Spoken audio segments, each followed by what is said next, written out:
A mountain man found an injured obese girl in his shed, and what he did to her next shocked her. Snow swirled around his cabin that night, but inside his shed, he saw Herberfoot shivering, clutching a sack like her life depended on. He begged him not to take her back. He thought it was just a runaway. But inside that sack was something that could change the future of the whole mountain and put a price on both their heads. Now the law, the saloon, and men with rifles are closing in. Every mile through the snow brings new danger, and a secret neither of them saw coming. Will this mountain man's choice to protect her save them both, or lead them straight to the hangman's rope? Before we dive in, drop your name or city in the comments. It reminds me that behind every view is a real heartbeat. The wind moaned through the mountain hollow like a wounded thing, rattling the cabin's shutters. Eli Crocker stood at his rough-hewn table, watching the girl wrapped in his buffalo robe. Her chest rose and fell in the uneven rhythm of exhausted sleep, but her grip on that flour sack never loosened. Even in rest, her face held worry. Seen that look before, 8 years back, when his Sarah had come to him with news of raiders targeting her people's settlement. That same desperate plea for shelter, for safety. The kettle bubbled on the pot-bellied stove, and Eli poured hot water into his last clean cup, adding dried mint leaves. The familiar scent filled the cabin, battling the metallic Thames of approaching snow. His joints ached with the storm's pressure, reminding him of the years spent alone in these mountains. Lydia stirred, her swollen ankle peeking out from beneath the robe. The flesh had purpled something awful, and Eli knew she wouldn't be walking anywhere soon. He'd need to tend it proper, but first, here. He held out the steaming cup. Drink this. Slowly now. She struggled to sit up, keeping that flour sack tucked against her side. Her fingers trembled as she took the cup, but her eyes stayed sharp, watching his every move. Much obliged, she whispered, voice raw from cold. Reckon you might tell me what's in that sack you're guarding so fierce? Eli settled onto his three-legged stool, keeping his distance. And who's like to come looking? Lydia took a careful sip, then clutched the cup closer, letting the steam warm her wind-chapped face. Can't say about the sack, but them that's hunting. She swallowed hard. My PA and his friends from the rail office, they'd done something wrong, something evil. I got proof here. She patted the sack. But if they catch me, Tears welled in her eyes, but she blinked them back. The metallic sound when she moved the sack could be railway scrip, or land deeds, maybe. Eli had seen enough corruption in his trading days to guess what evil men might kill to keep hidden. Your pa, Eli said carefully. He, the one gave you them bruises on your arms. Lydia tugged the robe higher, hiding the marks. Pa ain't been right since Ma passed. Says I'm nothing but a burden, eating up his profits. Her chin lifted. But I ain't going back, not after what I heard them planning. The wind screamed louder, and snow pelted the window like birdshot. Eli stood and added another log to the stove. The girl flinched at his movement, then tried to hide it. That reaction told him plenty. Storm's got us trapped till morning. At least, he said, keeping his voice gentle. You're safe here for now. Let me tend that ankle. He gathered his medical supplies, strips of clean cloth, yarrow poultice, and a tin of bear grease salve Sarah's mother had taught him to make. The familiar scent of herbs brought her memory close, making his chest tight. Lydia watched him. Approach, clutching the sack tighter. Why are you helping me? You don't even know me. Eli knelt by her feet, careful to telegraph his movements. Known enough folks who needed help and didn't get it, he gestured to her ankle. May I? After a long moment, she nodded. Her ankle had swollen worse, hot to the touch. Not broken, but a bad sprain. As he worked the poultice around the joint, he kept talking, low and steady like he would to a spooked horse. Been up here 8 years now. Folk know me as a guide sometimes. Trapper mostly. Man can live peaceful if he's careful. He wrapped the bandage, each layer gentle but firm. But peaceful ain't always right. What do you mean? Lydia's voice was smaller now, heavy with pain and exhaustion. Eli secured the bandage and sat back. Mean that sometimes doing right brings trouble. Question is whether the trouble's worth it. He met her eyes. Whatever's in that sack, you risked your life for it. Must be important. Lydia's fingers worked the rough cloth of the flour sack. It's proof about the land grants and what they did to them Indian families up north. Her voice hardened. Pa and his friends, they think. Being important means they can do whatever they want. But somebody's got to stand up, even if it's just somebody like me. The words hit Eli like a physical blow. Sarah had said almost the same thing that last morning. He stood abruptly, moving to check the stove again, though it didn't need it. "Get some rest," he said roughly. "We'll figure things out come morning." But as the girl's breathing settled into sleep and the storm raged outside, Eli knew he'd already made his choice. Trouble was coming, sure as sunrise, and this time he wouldn't turn away. The oil lamp cast dancing shadows on the cabin's log walls as Eli tore an old cotton shirt into strips. His weathered hands moved with surprising gentleness, wrapping Lydia's swollen ankle. The fabric was soft from years of wear, and he'd boiled it clean in the kettle first. "This might hurt some," he warned, carefully lifting her foot. Lydia gripped the buffalo robe, but didn't make a sound as he worked. The ankle was angry purple now, but the swelling had gone down a mite with the poultice. Her eyes followed his movements, sharp and curious despite her exhaustion. "You done this before?" she asked. "Fair bit of practice." Eli tied off the bandage. 8 years alone up here, you learn to patch yourself up." The kettle of rabbit stew he'd set to warm filled the cabin with savory steam. He ladled out a bowl and handed it to her.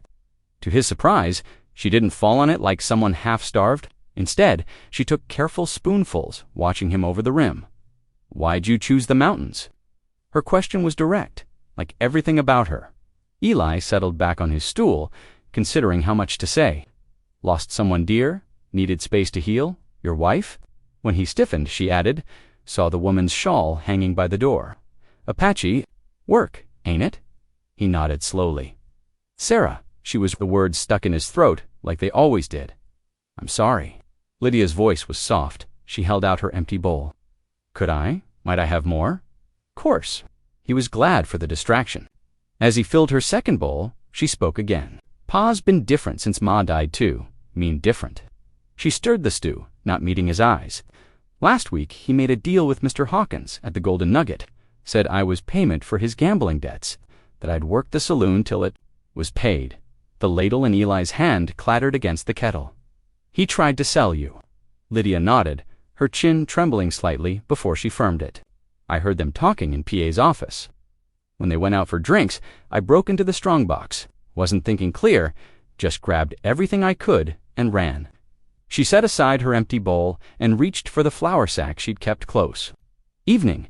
Reckon I should show you what I took."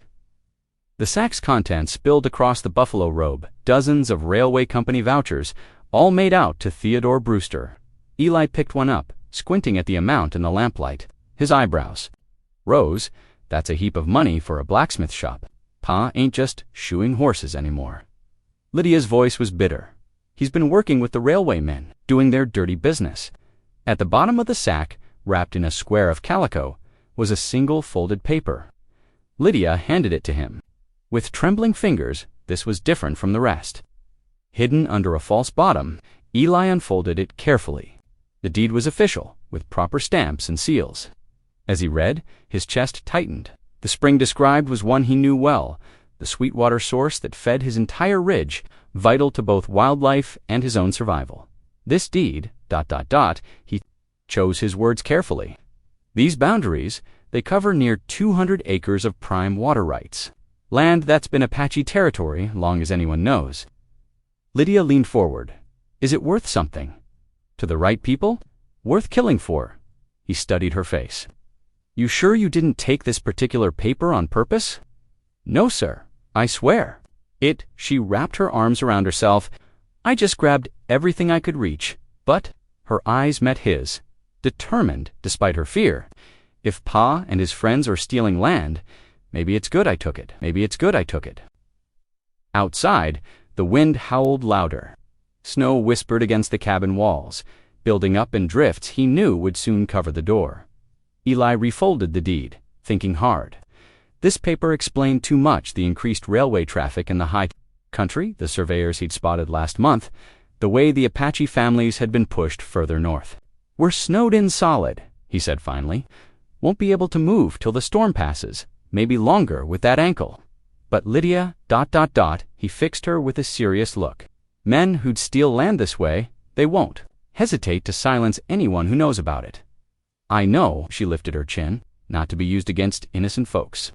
The lamp flickered as a particularly strong gust rattled the shutters. Saw something of Sarah and the girl's stubborn courage. He carefully rewrapped the deed in its calico square. Best hide this proper, then got a hollow post in the corner where I keep important things. He stood, feeling every one of his years. For now, though, you need rest. Morning's soon enough. To figure our next move, morning light streamed through the cabin's frosted windows, turning the fresh snow outside into a sea of diamonds. The storm had passed, leaving behind a crystalline silence broken only by the soft pop of burning pine in the hearth. Eli moved about his morning routine, measuring coffee grounds into the battered tin pot. Space, as he added hot water from the kettle. Behind him, he heard Lydia stirring on the buffalo robe near the fire. "Smells like heaven," she murmured, pushing herself up. "Mind if I try standing? My ankle feels a mite better." "Take it slow," Eli cautioned, turning from the stove. Lydia gripped the back of a wooden chair, her knuckles white as she pulled herself upright. For a moment, she seemed steady. Then her injured ankle buckled, with a cry of pain that made Eli wince. "Easy there." He helped her back to the buffalo robe, noting how her face had gone pale. "Ankle needs more time. Reckon you're right." She settled back, frustration clear in her voice. "I hate being useless. Ain't useless to heal." Eli handed her a steaming cup of coffee. "Besides, that spring deed you found, it needs talking about." Lydia wrapped her hands around the warm tin cup. "You know the place, watered horses there plenty of times." Eli settled onto his stool, his own coffee forgotten. "Never runs dry. Good grazing around it, too. Apache families camp there sometimes when they're passing through. But you never claimed it wasn't mine to claim." He shrugged. "Land's been free since before my time. No call to change that." Lydia sipped her coffee thoughtfully. "Miss Martha, the preacher's wife, she was always kind to me when She trailed off, then squared her shoulders. "Me to her, once my ankle's stronger." Eli studied her over his coffee cup. "Martha Wilson had a reputation for helping folks in trouble, no questions asked. Reckon that might be wise. Town's 3 days' ride, though, if the weather holds." The morning passed quietly after that. Lydia found a needle and thread in her pocket and insisted on mending a torn shirt she'd spotted. Her stitches were neat and even, making quick work of the repair. Eli split kindling outside, the rhythmic thunk of his axe echoing off the snow-laden trees, coming back inside with an armload of wood. He found Lydia examining his wife's shawl with gentle fingers. "Beautiful work," she said softly. "The patterns tell stories, don't they?" Sarah said. Each diamond meant a blessing. His voice was rough, each color a different kind of prayer. Before Lydia could respond, a sound cut through the afternoon quiet, voices carrying across the snow. Eli moved to the window, his body tensing as he spotted 3 riders picking their way up the trail to his cabin. "3 men coming," he said quietly. "One's wearing a badge." Lydia hobbled to the window, her face draining of color. "Sheriff Dowell," she whispered. "And that's Virgil Murdoch from the saloon beside him, the big one in back, ... Her voice caught. The sheriff sat his horse easy, but something about his relaxed posture set off warnings in Eli's mind. The saloon keeper looked less comfortable, his face red with cold or anger. The third man, thick-bodied and scowling, had to be Theodore Brewster. "Stay inside," Eli told Lydia. "Keep away from the windows." He grabbed his Winchester from its place by the door, checking that it was loaded. "Whatever you hear, don't come out lest I call you. Mr. Crocker, ... Lydia caught his sleeve. "Pa's got a terrible temper, and Murdoch, he carries a derringer in his coat pocket." Eli nodded, appreciating the warning. Best hide that deed somewhere safer than the post. Quick now, he stepped out. Onto his porch, letting the door close firmly behind him, the winter sun was bright on the snow, making him squint as the riders drew up in his yard. His rifle hung loose, but ready in his hands, not quite a threat, but a clear reminder that this was his property. The sheriff raised a gloved hand in greeting, his smile not reaching his eyes. "Morning, Crocker. Seems we got ourselves a situation. Needs clearing up." Sheriff Dowell swung down from his horse, spurs jingling in the crisp mountain air.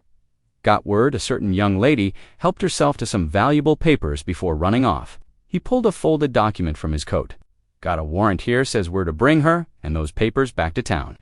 She's hurt, Eli said flatly. Ankles swollen bad. Ain't fit to travel. Murdoch spat into the snow. Ain't asking for permission. Mountain man. That simple girl took something don't belong to her. Theodore Brewster shifted in his saddle, his face flushed with more than just cold. My Lydia, she ain't right in the head. Never has been. Don't know what's good for her. The words made Eli's jaw tighten. He'd heard that tone before, explaining away cruelty as kindness. Seems to me she knew exactly what she was doing, running from being sold like cattle. Now, see here. Brewster started to dismount, but the sheriff raised a hand to stop him, said smoothly, We just need the railroad vouchers she took. Company property, you understand? Return those and the girl. We can forget any unpleasantness. Eli's fingers tensed on his rifle. Told you, she's hurt. Won't be going anywhere till that ankle heals. That sack she took, Murdoch cut in, his small eyes fixed on Eli's cabin. Where is it not? On my property? Eli met the sheriff's gaze steadily, letting the lie settle between them like fresh snow. And that's all I got to say about it. Murdoch's hand drifted toward his coat pocket. Maybe we ought to have us a look inside. Make sure that warrant don't cover searching my cabin, Eli interrupted. And I don't recall inviting you in. The sheriff studied him for a long moment. Behind him, Murdoch's face darkened with anger. But his hand stayed near his hidden danger. Brewster looked like he wanted to say more, but something in Eli's stance made him hold his tongue. All right, Crocker. Towel's voice was soft, almost friendly. We'll do this proper-like. But understand, that girl's underage. Those papers are railroad property. Law's on our side here. Law's one thing, Eli replied. Right's another. We'll be back, the sheriff promised, with more men, more papers. Best think hard about whose side you want to be on. Eli watched. Them right away, their horses' hooves breaking through the snow's crystalline crust. He waited until they disappeared around the bend before going back inside. Lydia sat huddled by the fire, her face pale but determined. I heard most of it, she said. About me being simple-minded and all. Where'd you hide the deed? She pointed to a worn floorboard near the hearth. Lifted it while you were outside. Seemed safer than the flour sack. A ghost of a smile touched her lips. Eli nodded approvingly. Smart thinking. But they'll be back, probably tomorrow. More men, like the sheriff said. What'll we do? There was fear in her voice, but determination too. Instead of answering right away, Eli began moving around the cabin with purpose. He pulled his old pack from a hook, checking the leather straps for wear. Into it went dried meat, hard biscuits, an extra blanket. He added a small pouch of coffee, some bandages, a tin of matches wrapped in oilskin. The lamp's flame cast dancing shadows as evening crept in. Lydia watched him work, understanding dawning in her eyes. We're leaving, soon. As your ankle can bear weight, Eli confirmed, adding ammunition to the pack. No some trails through the high country. Apache Pass, mostly sheriff's men, won't follow us there because of the snow.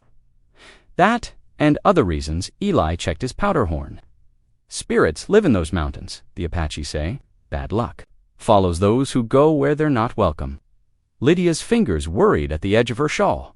But you're welcome there. Sarah's people taught me the way. His voice grew quiet. How to walk with respect, how to ask permission of the land. The lamp flickered as Eli continued his preparations. Outside, the wind picked up, whispering through pine boughs heavy with snow. Tomorrow would bring trouble, but tonight they had warmth, shelter, and time to plan. Eli glanced at Lydia, saw the trust in her eyes, and felt the familiar weight of responsibility settle on his shoulders. He'd chosen his path now, chosen to stand between this girl and those who meant her harm. Some things were worth the risk. The sky was still black as pitch when Eli led his old mare from the Leonta stable. Frost crackled under his boots, and his breath came out in white puffs.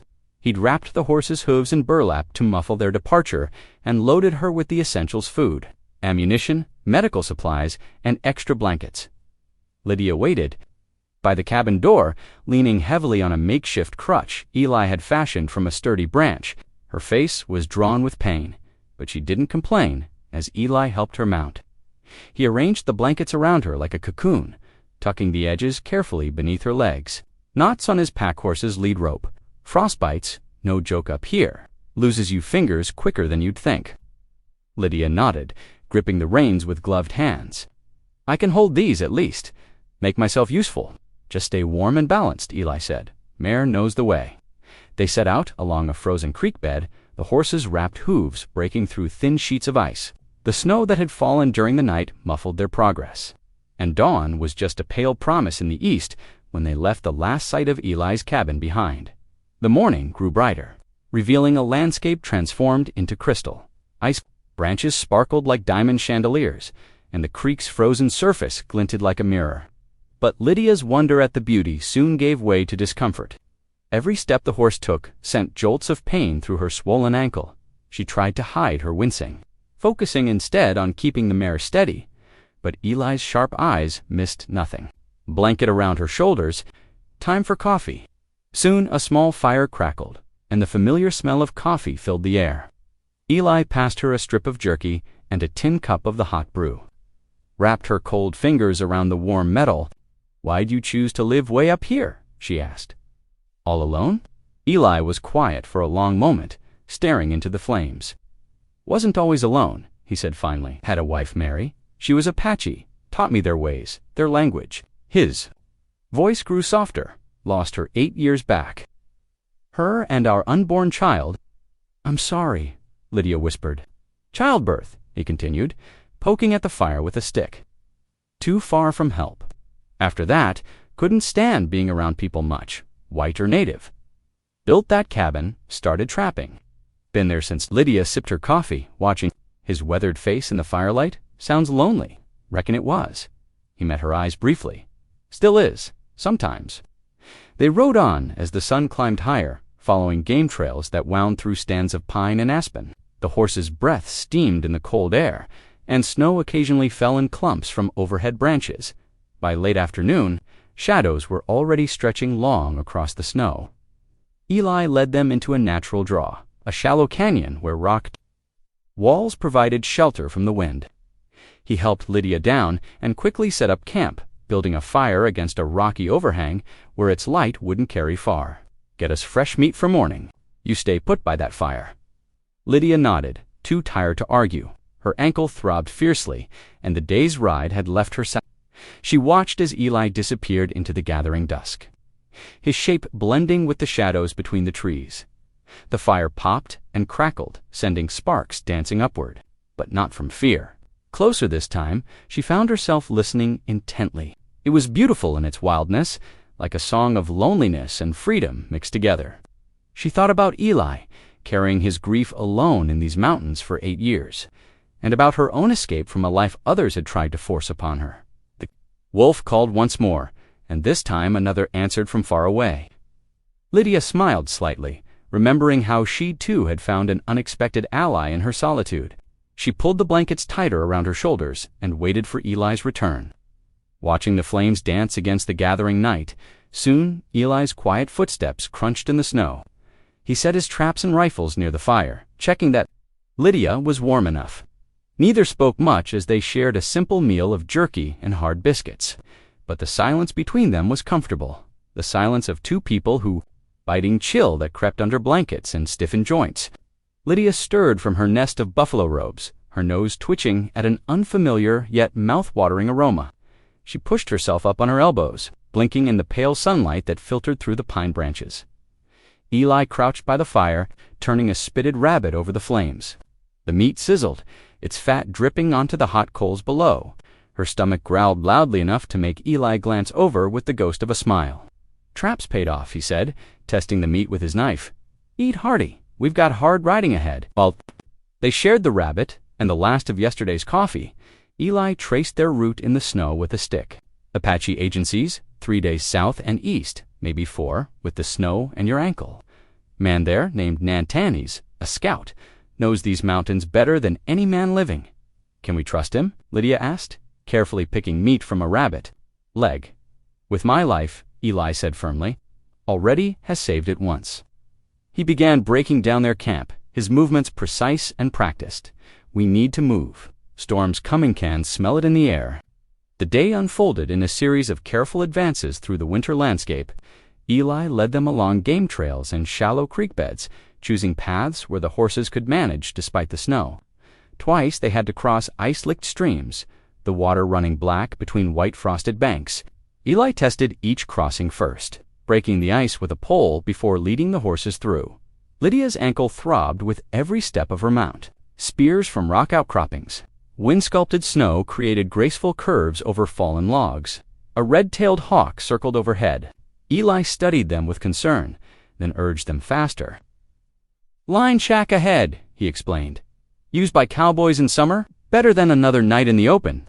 The cabin appeared just as the first snowflakes began to fall, a squat, weathered structure. Tucked against a hillside, inside it smelled of old smoke and mouse droppings, but the walls were solid.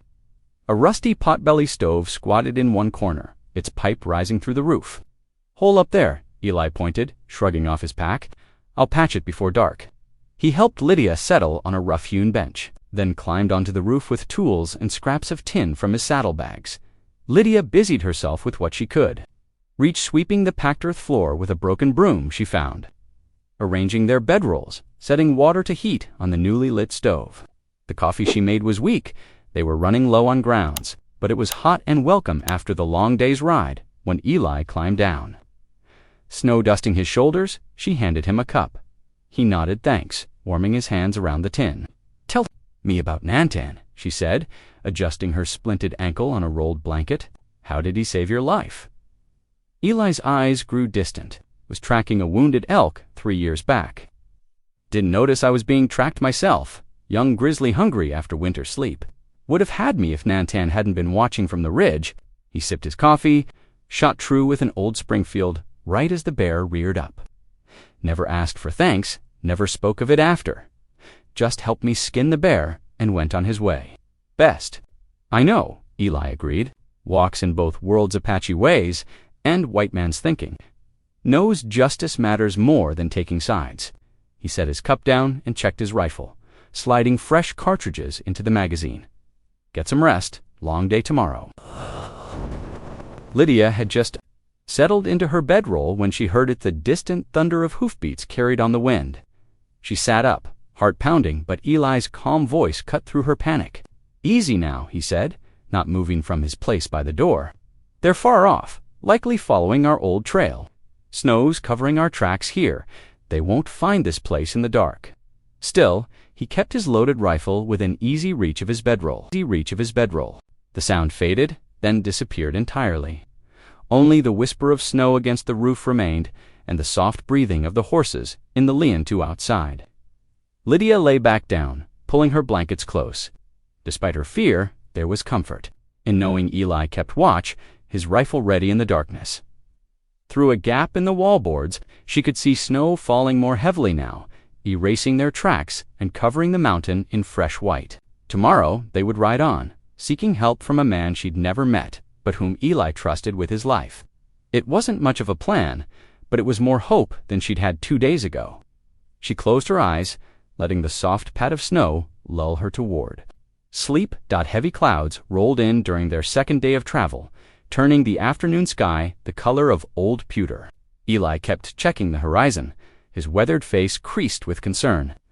The horses picked their way carefully along the mountain trail, their breath steaming in the cold air. "Snow's coming," he said, glancing at Lydia hunched in her saddle. "Big one." By the look, as if his words had summoned it, the first flakes began to fall. Within minutes, the air filled with thick, white swirls that cut visibility to mere yards. Eli urged the horses faster, leading them along a path only he seemed able to see. "Not far now," he called over his shoulder. "There's shelter ahead." The snow fell harder, coating their clothes and the horses' manes in white. Lydia's teeth chattered despite the layers of blankets. Her injured ankle throbbed with each jolting step of her mount. Finally, through the curtain of white, a dark shape, emerged a massive rock overhang jutting from the mountainside. Eli led them beneath its protective bulk, where the ground lay dry and sheltered from the wind. "This'll do," he said, helping Lydia down from her horse. She stumbled, her good leg stiff from cold, but he caught her arm. "Easy there. Let's get a fire going," while Eli gathered wood from the relatively dry area under the overhang. Lydia settled against the rock wall, wrapping herself tighter in his old coat. The worn leather still carried his scentwood smoke and pine. The familiar smell brought unexpected comfort. Soon, a small fire crackled between them, pushing back the gathering darkness. Eli heated coffee and pulled out their dwindling supply. Of jerky, they ate in comfortable silence, watching the snow fall beyond their shelter's edge. "Thank you," Lydia said suddenly, "for the coat. For everything." She stared into the flames. "Most folks wouldn't have bothered with someone like me, someone like you." Eli's voice was quiet. "You know," she gestured at herself, "too big, too much. That's what they always said. The children at school, the ladies at church, even the store clerk." Her voice caught. "My father was the worst. Said I was worthless, except for what he could trade me for." Eli was silent for a long moment, feeding another stick to the fire. "Out here," he said finally, "a person's worth ain't in how they look. It's in their grit, their heart." He met her eyes across the flames. "You got both, girl. Shown more courage these past days than most folks manage in a lifetime." Tears pricked at Lydia's eyes, but she blinked them back. No one had ever spoken to her like that before, like she mattered. They slept that night to the soft hiss of falling snow, the fire banking low between them. When dawn came, it revealed a transformed world.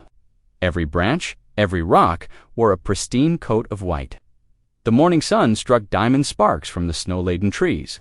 "Beautiful," Lydia breathed, stepping carefully from beneath the overhang. Eli agreed, already saddling the horses. "But we need to move. Agency's not far now." They rode all day through the glittering landscape, stopping only briefly to rest the horses and eat. As the sun began to sink, they crested a ridge, and Eli pointed ahead. Below them lay a small valley where a cluster of log buildings huddled near a creek. "The agency," he said. "Nanton's place is the one with the smoke." They rode down as the last light faded, their horses' hooves crunching in the fresh snow. A tall figure emerged from one of the cabins, a man with iron-gray hair tied back with a leather thong. His face was weathered as old wood, but his eyes were sharp and alert. When he saw Eli, a rare smile creased his features. "Brother," he said, simply, clasping Eli's arm as he dismounted. "It has been too long, Nantan." Eli's voice carried warmth Lydia had never heard before. "We need help." Nantan's gaze moved to Lydia, still mounted and trying not to show how much her ankle hurt. His eyes missed nothing, not her injury, not her fear, not her exhaustion. "Come," he said, gesturing toward his cabin. "Sarah has food ready." Inside, the cabin was warm and bright, smelling of wood smoke and cooking. Nantan's wife, small, quick-moving, with silver-streaked black hair, brought them steaming plates of fry bread and cups of strong tea. Lydia hadn't realized how hungry she was until the first bite touched her tongue. Sarah clucked over Lydia's ankle, examining Eli's makeshift splint. With practiced hands, "This needs better binding," she said. "I will fetch my medicines."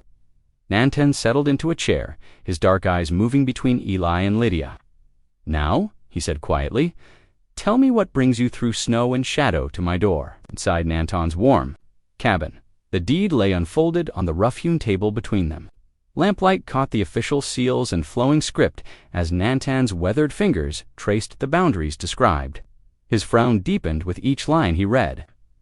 "This spring," he said finally, tapping the paper, "lies on land protected by the Medicine Lodge Treaty. The railroad has no right to claim it." He looked up at Eli. The government agents at Fort Garland would be very interested in this document. Lydia leaned forward, cradling her cup of tea. "How far is the fort?" 4 days. By good trail." Nanton's dark eyes flickered to the window, where snow still dusted the panes. "In weather like this, longer, much longer." Eli shifted in his chair. "And Murdoch, he will not stop." Nantan carefully refolded the deed. "Neither will the sheriff. Men like that, when they taste money, they become like wolves on a blood trail." Sarah brought more tea, setting the steaming pot on the table. The rich aroma of herbs filled the air. "But here, you are safe for tonight," she said, her English careful but clear. "Rest. Eat. Tomorrow brings its own troubles." As evening deepened, the cabin filled with the sounds of family life. Sarah's grandchildren tumbled in from the cold, their cheeks red and eyes bright. They clustered around Lydia, fascinated by her pale hair and city clothes. Soon, she found herself teaching them a clapping game she remembered from school. Their laughter ringing through the lodge. Eli watched from the doorway, something in his chest loosening at the sight of her smile. It was the first time he'd seen her look truly young since finding her in his shed. "Come," Nantan touched his arm. "I have a harness that needs mending." In the tack room behind the main cabin, they worked. By lantern light, Eli's fingers moved surely over the leather, threading new strips through broken sections while Nantan held the pieces steady. "You care for this girl," Nantan said after a while. Not a question. Eli's hands stilled for a moment. "She reminds me of Mary sometimes. Same spirit." Nantan nodded. The strong heart shows itself in many forms. He tested a repaired buckle. But strength alone is not enough against rifles and greed. "No," Eli agreed softly, "it ain't." They worked in silence after that, the quiet broken only by children's voices from the main cabin and the creak of leather under their hands. When the harness was whole again, they stood looking at it in the lantern's glow. "Whatever comes," Nantan said, "you have friends here." Eli clasped his arm.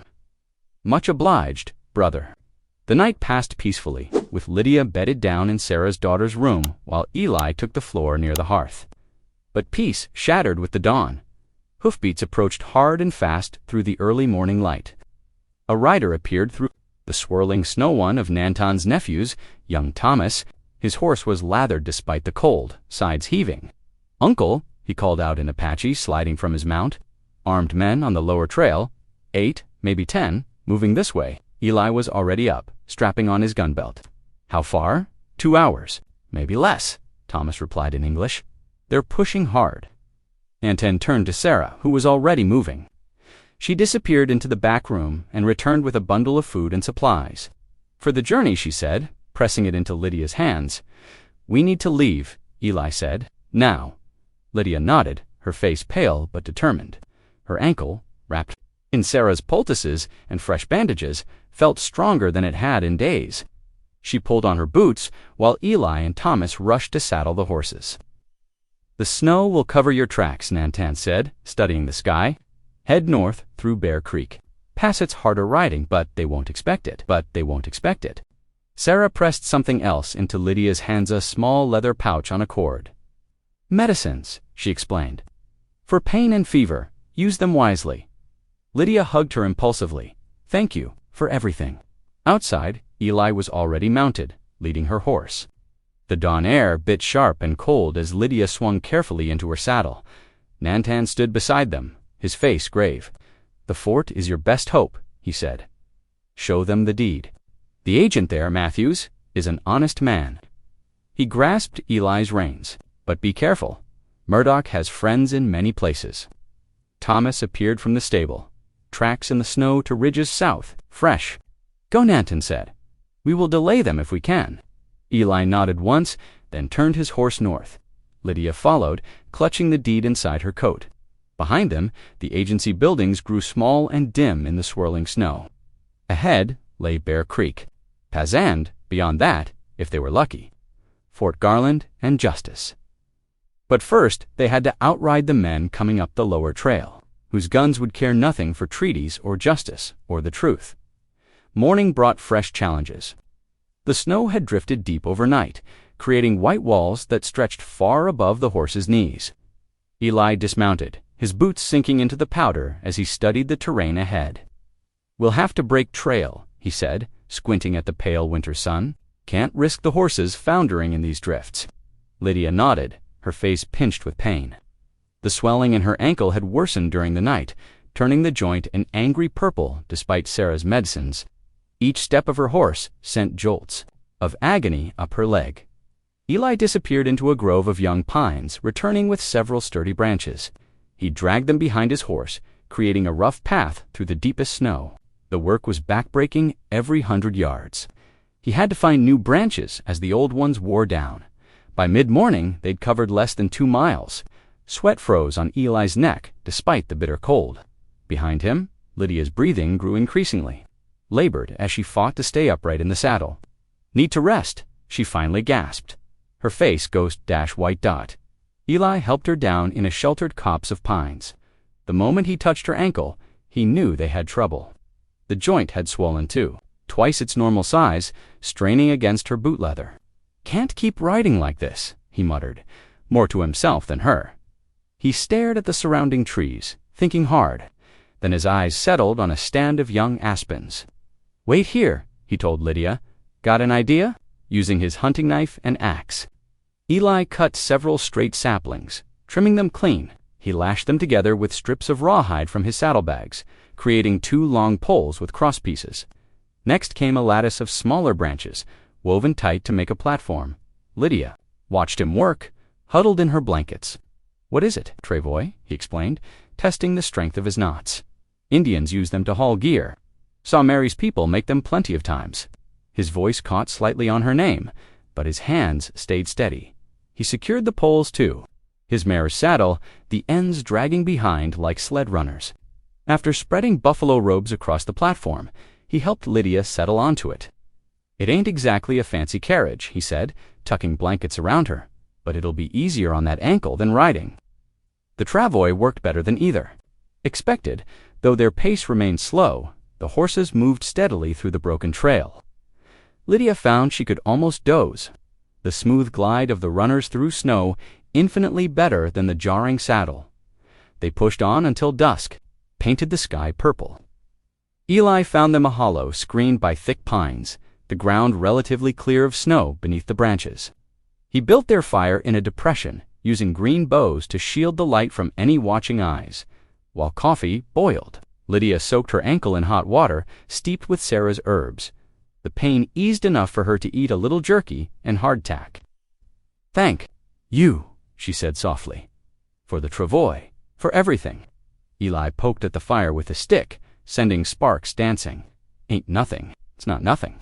You could have left me a dozen times. Probably should have." He was quiet so long she thought he wouldn't answer. Then he said, "You know, I only prayed twice since Mary died. Both times this past week." Lydia wrapped her hands around her tin cup, letting the warmth seep into her fingers. "What did you pray for?" "First time was the night I found you.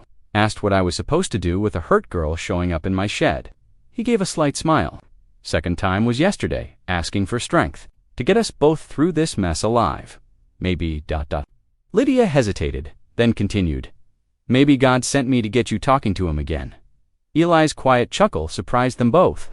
Reckon he could have picked an easier way, but he didn't deny it. They sat in comfortable silence, listening to the pop of burning wood and the distant cry of an owl. The fire cast dancing shadows on the snow-laden branches above them, creating a small circle of warmth in the vast cold night. Lydia shifted on her bedroll, careful of her ankle. "Think we'll make it to the fort?" "We'll make it," Eli said firmly. "Just got to take it one day at a time." He checked the coffee pot, pouring them each a fresh cup. "Get some sleep. Tomorrow won't be any easier, but that travois should help." As Lydia drifted off, wrapped in blankets and buffalo robes, she thought she heard Eli's voice, very soft, speaking words that might have been a prayer. She smiled, letting sleep take her while the fire crackled low and the snow continued falling. Beyond their sheltered hollow dot, the morning of their third day dawned different. A peculiar warmth touched the air, carrying the scent of pine and melting snow from the high peaks. Eli tested the snow's surface with his boot, feeling it give slightly under pressure. Chinook wind, he explained to Lydia, who remained bundled. In her travois, warm breeze from the mountains. Might be a blessing soften up this crust enough to make better time. The horses seemed to sense the change, too, moving with renewed energy through the breaking trail. By midday, they'd covered more ground than the previous day's entire journey. Patches of bare ground appeared where the wind had swept the snow thin, making their progress even swifter, as afternoon shadows lengthened. Buildings appeared on the horizon, first the tall flagpole, then the wooden walls and guard towers of Fort Garland. Lydia sat up straighter in her travois, hope and anxiety warring on her face. "Halt! Who goes there?" A young sentry's voice rang out as they approached the fort's main gate. His rifle gleamed in the late sunlight.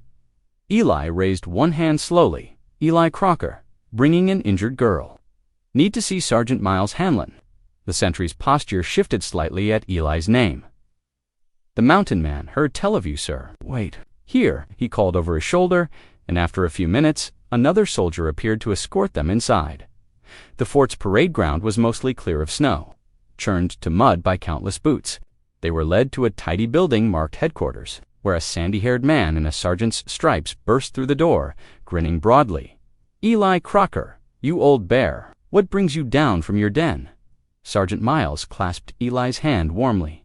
"Need your help, Miles?" Eli gestured to Lydia.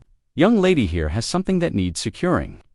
Miles immediately shifted to business, helping them get Lydia inside where it was warm. His office smelled of ink and coffee, with neat stacks of papers everywhere. He sent an orderly for food, while Eli explained their situation over bowls of hot stew in the mess hall. Miles examined the deed carefully, holding it up to the lamplight. "It's legitimate, all right.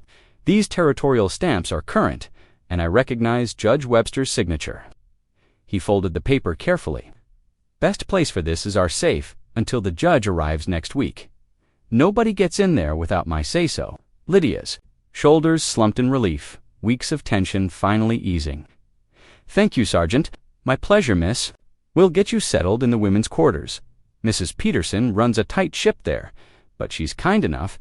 Miles stood, brushing crumbs from his uniform. "Eli, you're welcome to bunk in the NCO quarters tonight."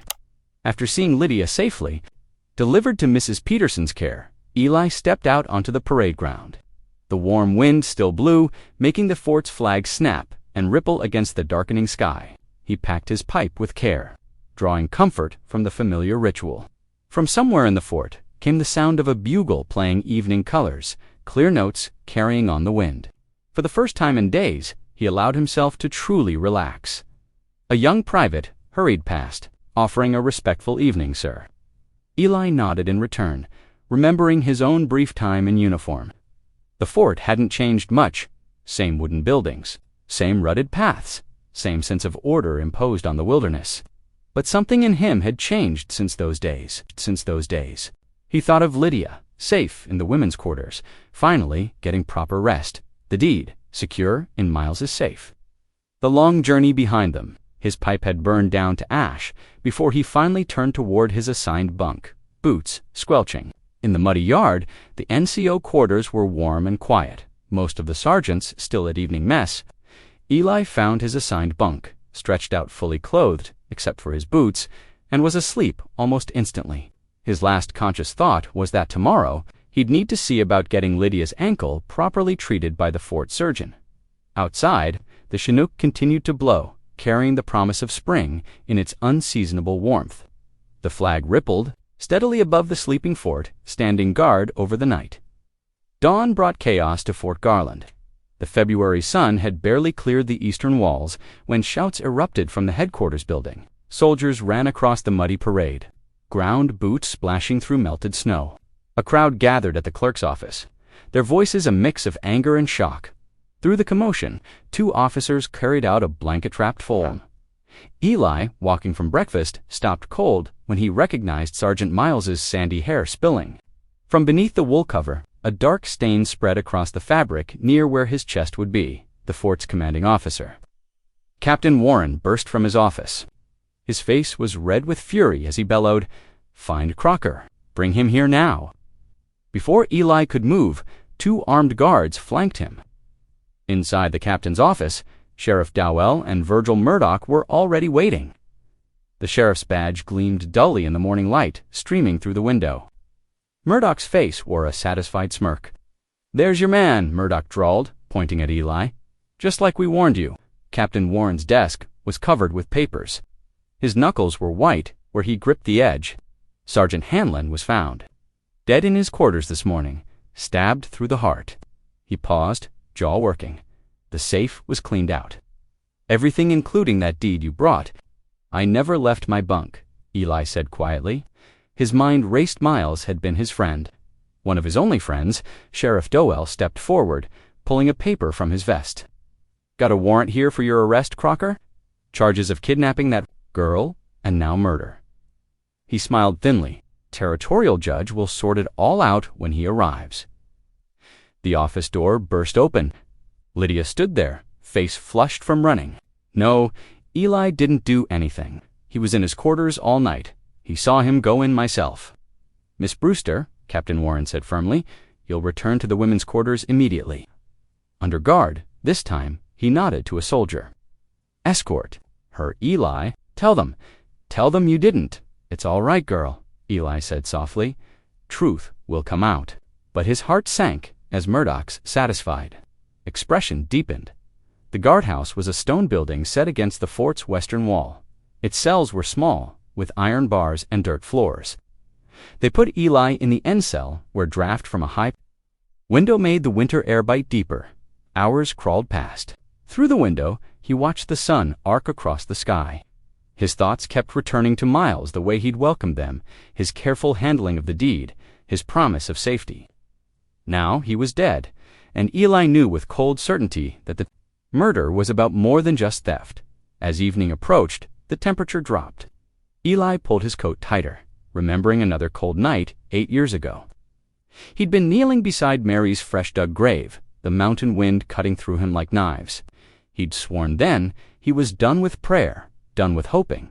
But now, sitting on the hard bench, he found himself whispering words he thought he'd forgotten. Not for himself, for Lydia. The girl needed protection more than ever. Watch over her, he muttered, his breath visible in the chill air.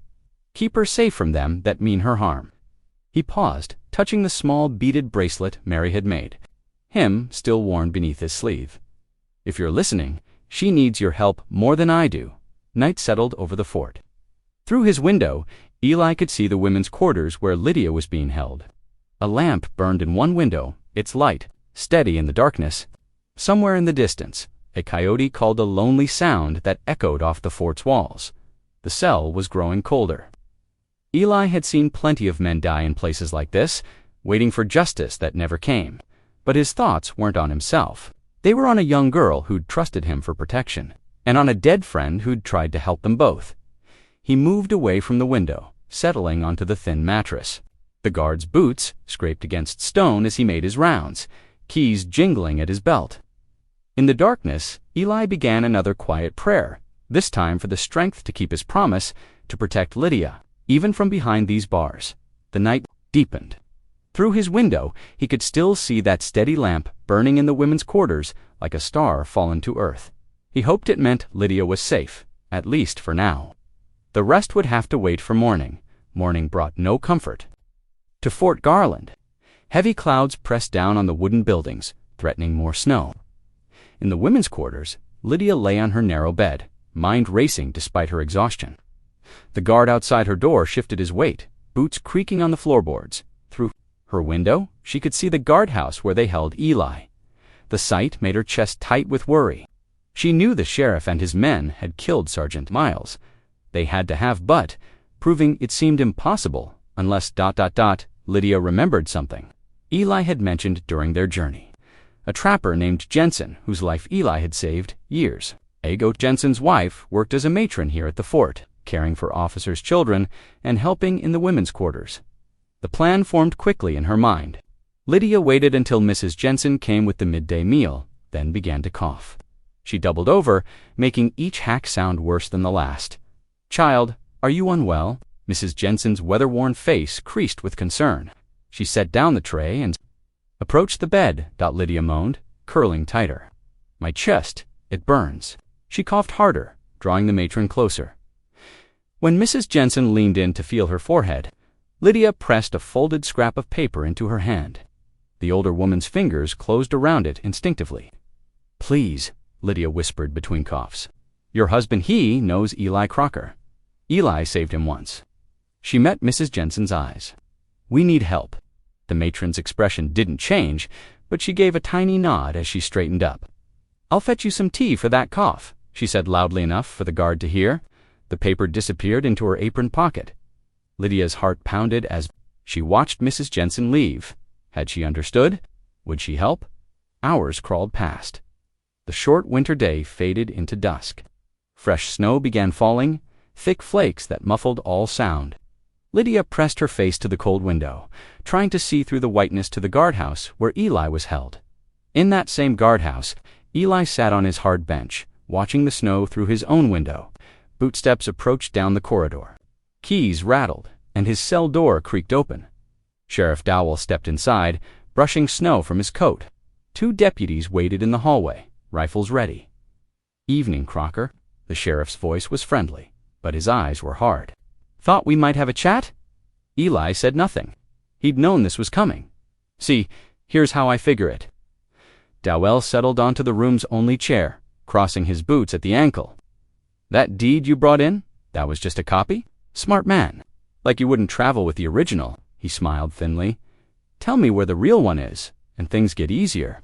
Much easier." The cell was silent, except for the soft pat of snow against the window. Eli stared at the far wall, his face impassive. "No." Dowell stood, brushing off his pants. "Shame, weather's turning bad. Cells get mighty cold up here in winter. Men have been known to catch their death." He paused at the door. "Think it over. I'll be back tomorrow." After the sheriff left, Eli remained motionless on his bench. The snow fell harder outside, painting the world white. His thoughts turned to Lydia, alone in the women's quarters. He prayed she was warm enough, at least what he didn't know was that at that very moment, a rider was pushing his horse through the growing storm. Jensen the trapper bent low over his mount's neck, following the tracks of the old army road. Snow stung his face, but he pressed on. He had a debt to pay, and the note in his pocket spoke of desperate need.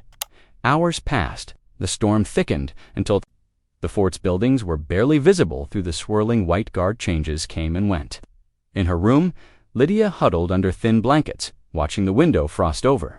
In his cell, Eli dozed fitfully, the cold seeping into his bones. And somewhere out in that storm, Jensen's horse fought through deepening drifts, carrying its message toward Nantan's camp. The trapper's face was crusted with ice, but he didn't slow. He remembered all too well the day Eli had pulled him from that mountain cave, half dead from blood loss and a bear's claws. The snow fell steadily through the night, covering tracks, erasing signs of passage. It blanketed the fort's walls and buildings in deep white, muffling sounds and hiding secrets. Tomorrow would bring what it brought, but for now, there was only the silence of falling snow, and hopes carried on the winter wind. The morning sun broke through thinning clouds, casting long shadows across Fort Garland's snow-covered parade ground. Hoofbeats echoed off the wooden buildings as 3 riders approached the main gate. The sentry's rifle dropped in recognition, sat tall in his saddle, his gray hair catching the light. 2 Apache elders rode beside him, each carrying worn leather cases across their laps. Their arrival drew curious looks from soldiers and civilians alike. Inside the fort's administrative office, the Army captain and territorial clerk met with the unexpected delegation. Maps and papers spread across the broad desk, their edges curling in the warmth from the potbelly stove. Nantan's weathered hands moved deliberately as he opened one of the leather cases. "These are the treaty papers," he said, his voice steady and clear. "And with them, a copy of the deed in question." The territorial clerk leaned forward, adjusting his spectacles. His fingers traced the carefully preserved document, lingering over the distinctive tribal witness marks pressed into the paper's corner. "This is legitimate," the clerk announced. "These marks match our own records perfectly." He looked up at the captain. "Sir, this invalidates any claim the railroad might have on that spring." Sheriff Dowell, who had been lounging against the wall, straightened suddenly. He moved toward the door, but found 2 soldiers blocking his path, rifles held ready. A young private hurried into the room, whispering urgently to the captain. The officer's face hardened as he listened. "Arrest Murdoch," he ordered sharply. "Charges of trafficking and conspiracy." His gaze swept to Dowell. "Keep the sheriff here as well. We'll sort out his involvement shortly." Minutes later, Eli emerged from the guardhouse, blinking in the bright snowlight. A cheer went up from a group of enlisted men who had gathered to watch. They had known him from his trading days, trusted his word over the sheriff's accusations. Lydia pushed through the small crowd, her face glowing with joy and relief. She grabbed Eli's arm, holding tight as if afraid he might disappear. Tears sparkled in her eyes, but her smile was radiant. "You're free," she whispered, her voice catching. "We did it." Nantan approached them, his usual gravity softened by the ghost of a smile. Behind him, soldiers led a protesting Murdoch toward the guardhouse, while others kept close watch on the suddenly subdued sheriff. Dowel. Spring sunshine warmed the log walls of the small homestead nestled near the mountain spring. The morning air carried the sweet scent of wild roses and fresh-turned earth. Sheets and quilts billowed on the line like white clouds, dancing in the gentle breeze as Lydia hung the last of the washing. Her steps were sure now, her ankle long since healed, leaving only memories of that desperate winter flight. Eli worked steadily at the split-rail fence, his hammer ringing against fresh nails. He paused occasionally to watch Lydia move about the yard, still marveling at how naturally she had taken to mountain life. A pot of pinto beans simmered over the outdoor fire pit, sending savory smoke curling toward the clear blue sky. As afternoon mellowed toward evening, their neighbors began arriving for the weekly gathering. Apache families brought fresh-made fry bread wrapped in cloth. White settlers carried dishes of corn, pudding, and wild berry pies. The preacher and his wife arrived with a basket of early spring vegetables from their garden. Lydia welcomed them, all to the long plank table set beneath the cottonwoods, her laugh carrying across the yard as she shared stories of learning to cook over an open fire. Children played near the spring while their parents talked and traded news. Coffee flowed freely from Lydia's big blue enamel pot as the sun began its slow descent behind the ridge. Eli stood with Nantan near the spring, watching the water catch the golden evening light. The surface sparkled like scattered coins, reminding him of that flour sack that had changed everything.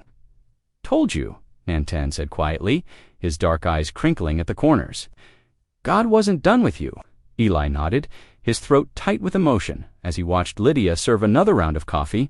Her face glowed with happiness as she moved among their guests, belonging here as surely as the spring itself. The lonely trapper who had thought himself finished with life now had a family again, not just Lydia, but this whole community gathered. Around their table, the water burbled over smooth stones, its song a reminder that some things lost could be found again, different but just as precious, like family, like hope, like home. If you believe stories can heal, lift, and connect us, this channel is for you.